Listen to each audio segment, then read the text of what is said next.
In JavaScript, control flow determines how our code runs. Instead of executing line by line in order, we can make decisions and repeat actions dynamically.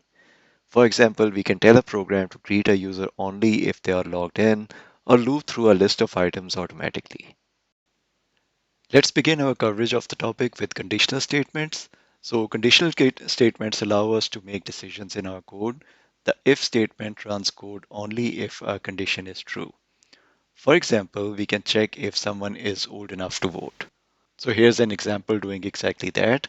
Remember, we assigned age the value of 25 earlier. So we have now this if and else statement, which goes like if age is greater than equal to 18 inside parentheses, then inside curly braces, we do console log I leave early and vote for my favorite candidate.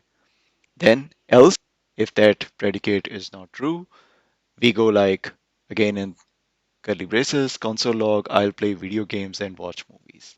Note these curly braces are required if there are more than one statement within each block, if block or else block. If there is just a single line, these can be dropped. They are optional. So let's go ahead and execute it. Let's see if it works. Okay, so since I told you age was assigned a value of 25, the console log for I leave early and vote for my favorite candidate was executed. But sometimes a single if and else statement is not enough. There are other conditionals involved. So for that, we use a nested if or else if statement.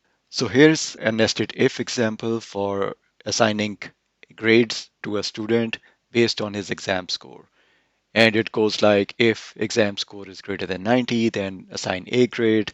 Else if exam score is greater than 80, then assign B grade. Else if C grade.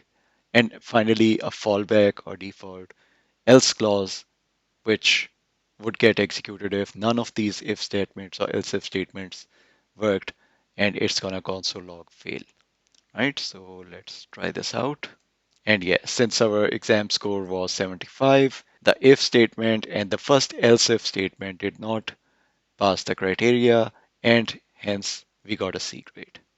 Note one has to be careful with too many nested if statements. The code can get real messy. Sometimes there is a better way, like using a switch case statement.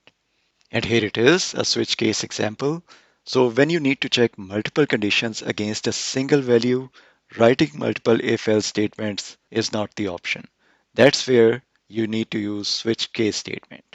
It provides a cleaner and more efficient way to handle multiple possibilities, making your code easier to read and maintain.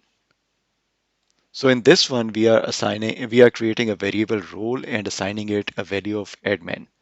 So the switch statement checks the value of that variable and it compares to each case statement down below. So the syntax is switch, and then we give the variable inside parentheses, and then we have case statements for each value that that variable can have, which we are handling. So if a match is found, for example, the role admin, then the corresponding code inside that block runs. So it's going to log access granted full control if the role value was admin. And the break statement prevents the execution from continuing to the next case, right? It is necessary. It takes place of the curly braces earlier, which we talked about. In case no match was found, like role had a value other than admin, editor, or viewer, then the default block runs. Default is like a final else in an if else statement that we saw earlier, right? So let's give it a shot. And we see we got access granted full control. If I change it to editor and run again, I should see access granted edit content, the one for editor. Next, we are going to talk about loops. Loops allow us to repeat actions without writing the same code multiple times. They are useful when working with large data sets, running repetitive calculations, or automating tasks. There are multiple types of loops in JavaScript. Let's start our coverage with for loops. A for loop runs a set number of times. Here, in this example, it counts from 1 to 5. It has three parts. The initialization, which is let I equal to 1, the condition I less than equal to 5, and the increment, which is I plus plus, that is going to increment value of I by exactly 1. So let's give this loop a go. Here we are. After loops and for loop, we see I being written out as 1, 2, 3, 4, 5 value. Here we are just writing a console log with value of I, but you can do all sort of things in this block within those curly braces. Another type of loop is a while loop, which runs as long as the condition it's working with remains true. This is useful when we don't know in advance how many times the loop should run.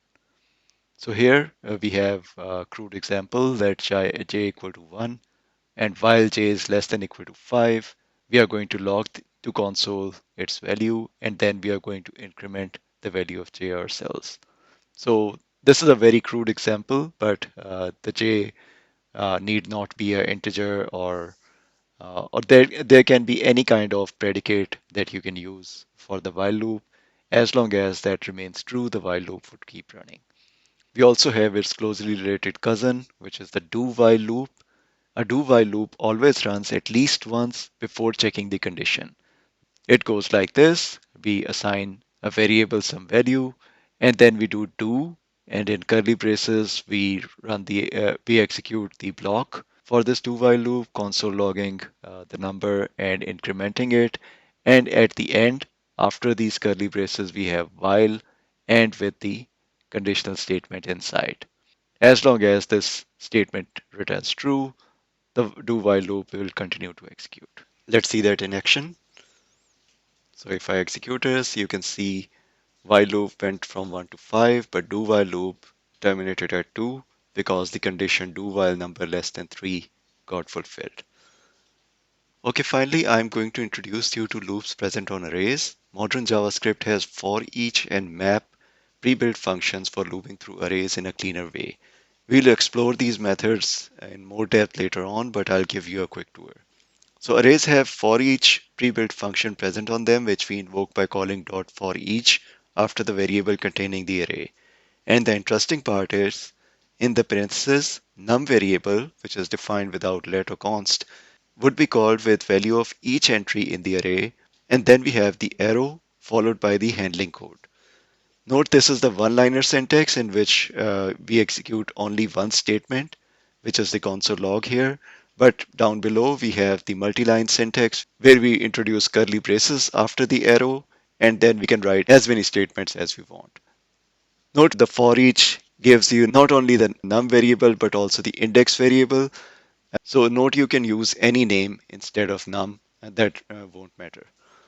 Right, let's put it to the try. And if I do this, you can see the single line and multi-line both executed 5 times. It started from 0, so 0, 1, 2, 3, 4, 5 times. Let's also have a quick look at array.map. Array.map is a way of creating a new array from an existing array by performing some operations on each element of an array in a loop. Why the name map? Well, we are mapping from input array to something else, hence the name map. So here we are going to create a squared numbers array from our numbers array. So the syntax is pretty much the same. Dot map.